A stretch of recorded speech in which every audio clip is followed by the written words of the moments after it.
Welcome to Dan Fixes Things. Today, we're talking Eagles, but not like this kind, like that kind. It's not a nature show. We fix things, usually cars, sometimes toasters. And we got this guy, Colton, for the new season. Look at that majestic beard. It's gorgeous. I just want to... It's weird. Please don't. I'm not going to. Okay.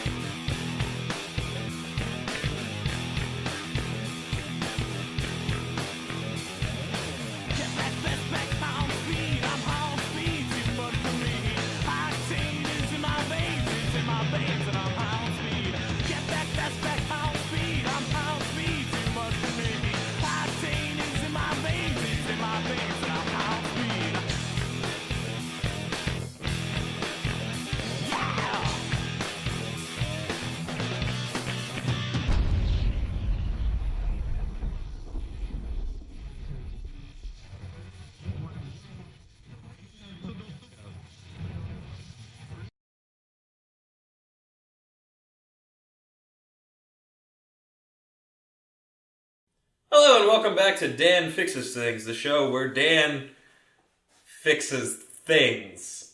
In case that wasn't incredibly obvious by the title, I'm Dan. And I'm Colton, the new guy with the beard. It's a majestic beard. Don't you just want to reach through your computer screen and just give him like a scruff. Like a scruff on the beard. That's kind of creepy.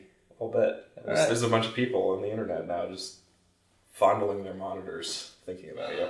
You're loved. I feel loved. You're loved. Anyway, you're in Colorado now. Yeah, it's great. I'm a big fan. It's like seriously like fist fighting a bear on acid. That's how That's a new one. Yeah. Okay. Yeah. And you've got a beautiful garage. I do. / studio. It's wonderful. Thanks to you, we've got proper 3-point lighting. And I mean, look at how many production values there are. All of them. All of them. There's at least 8. Okay. Maybe 9.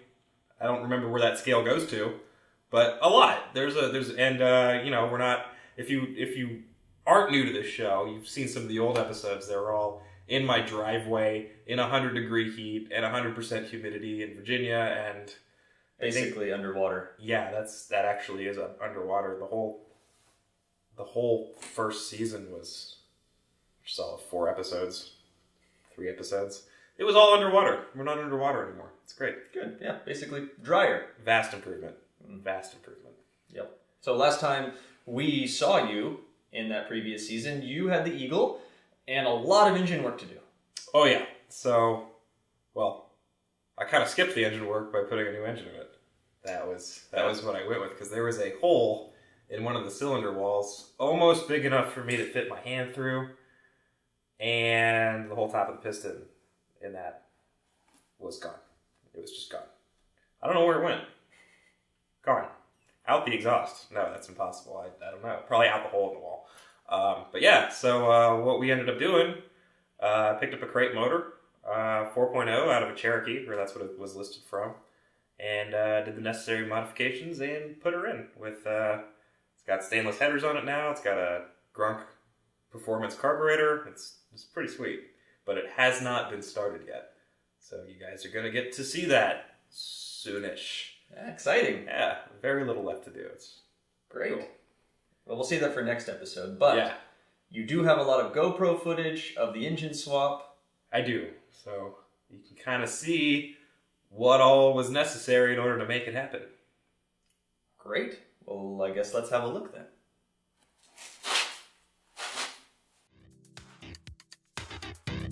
Handily, since I'd already pulled the head, most of the work topside was already done. The only accessory still on the motor was the power steering pump. Removal was as simple as disconnecting the lines and dumping old fluid all over the driveway. Just kidding. I watched Captain Planet when I was a kid. I know better than that. There's a pan down there. It's fine.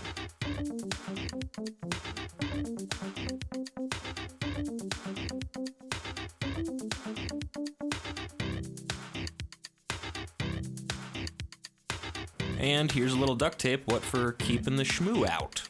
And safety being at least within, like top 10 priorities. I put the tires and some wood under the front of the car once I jacked it up in the air on jack stands, because pretty much the rest of the work is going to be underneath the car. The Eagle is, of course, four-wheel drive, which means that there's a bunch of extra stuff that you gotta take off before you can get the motor out. Firstly, the half shafts have to be unbolted from the front diff. Unfortunately, if you try to do that, they'll just spin. I found jamming a screwdriver through the vents in the brake rotors did a good job of preventing this.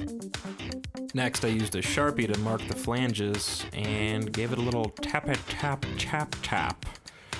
just to break apart some of the corrosion that was holding it together. Then it comes right apart.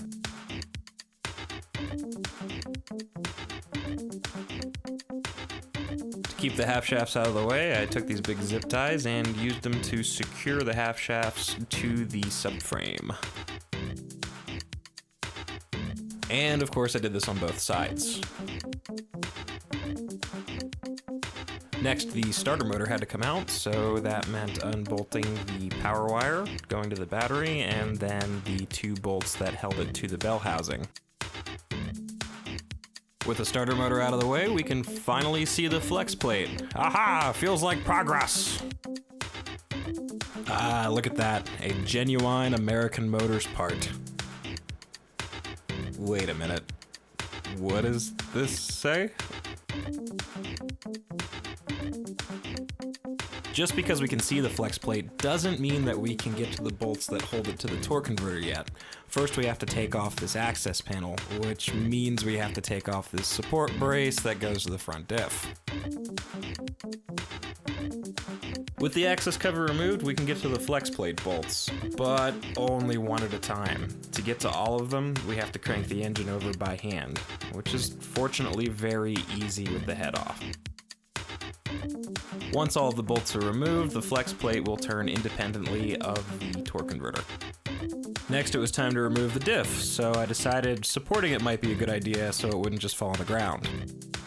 The front diff is actually mounted directly to the back of the block with this bracket, and this is actually one of the kind of gotchas involved in this swap, because despite the 4.0 having the bosses in place, it doesn't quite fit, and sometimes the bosses aren't tapped on the 4.0 blocks.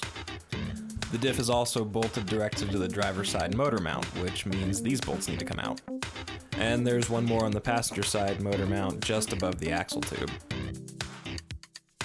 And now the differential can be lowered out of the way. The bell housing bolts now have to come out, and I found that you can reach most of them with a flex head ratcheting wrench. Unfortunately, the one at the 12 o'clock position wasn't so easy and required the use of every single socket extension that I own. One of the prerequisites to engine nerding school must be that you have to be a sadist. I'm convinced. Now the only thing holding the motor in is the mounts themselves. Both of them. Despite the fact that I only filmed removing one. You get the idea. Actually, I lied. The last thing holding the motor in is gravitons. About 550 pounds worth of them. Luckily, again, with that head off, it was real easy to just bolt the load leveler directly to the block itself. So, yeah.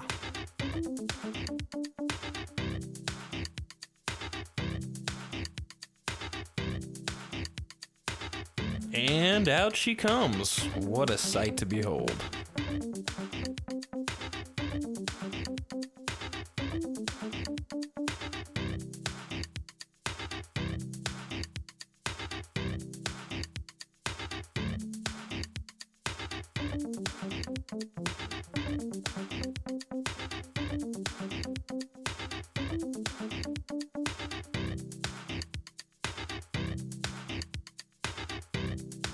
So can you believe that this crate motor from Advanced Auto Parts fit in the back of my Explorer no problem? They did not let me keep that sweet plastic crate though, which kind of upset me. There was part of the core charge, they wouldn't give it back. Anyway, I got the oil pump on there, the timing cover, water nozzle, painted up some of the other parts. And that bracket I was talking about earlier for the differential, had to cut a big notch out of that, mostly because I wanted to keep the warranty on the motor. rather than modifying the block. Some people just shave the block down. So I cut a big notch out of it and then welded on a piece of flat stock onto the back, cut that down to size. It looked kind of chewy, but I went ahead and painted it up real nice, and it came out pretty good. Perfectly fabric-cobbled on there, like it was made to fit. Custom fabrication, yeah. And installed, the motor looked pretty good. There's still a little bit more to do, but I'm liking it.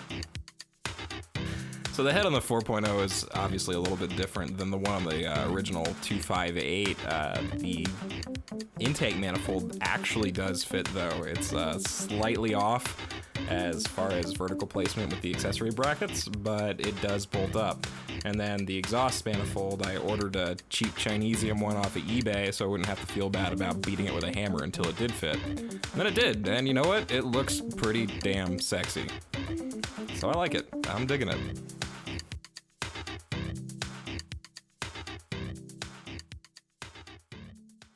Well, that didn't look easy. Oh no. But now that we have this nice cozy garage to work in, we can do the easy part that's left, which is really, I mean, a little bit of wiring, index the motor, stab the dizzy. We should be able to crank her right up. Start it? Yeah. Yeah, let's start it. Next time. Oh. Next time on Dan Fixes Things. No, you can't do that. Yeah, we're doing that. We're doing that. Leave them hanging? Yes. Then they have to watch the next one. No. Yeah. Okay. It's all about them views. Next time, then. Probably Patreon. Okay. You can give us some money. Next time. Next time. This program was brought to you in part by copious amounts of duct tape and zip ties. And of course by financial contributions from viewers like you. Don't forget to click that subscribe button. Go ahead, click my face.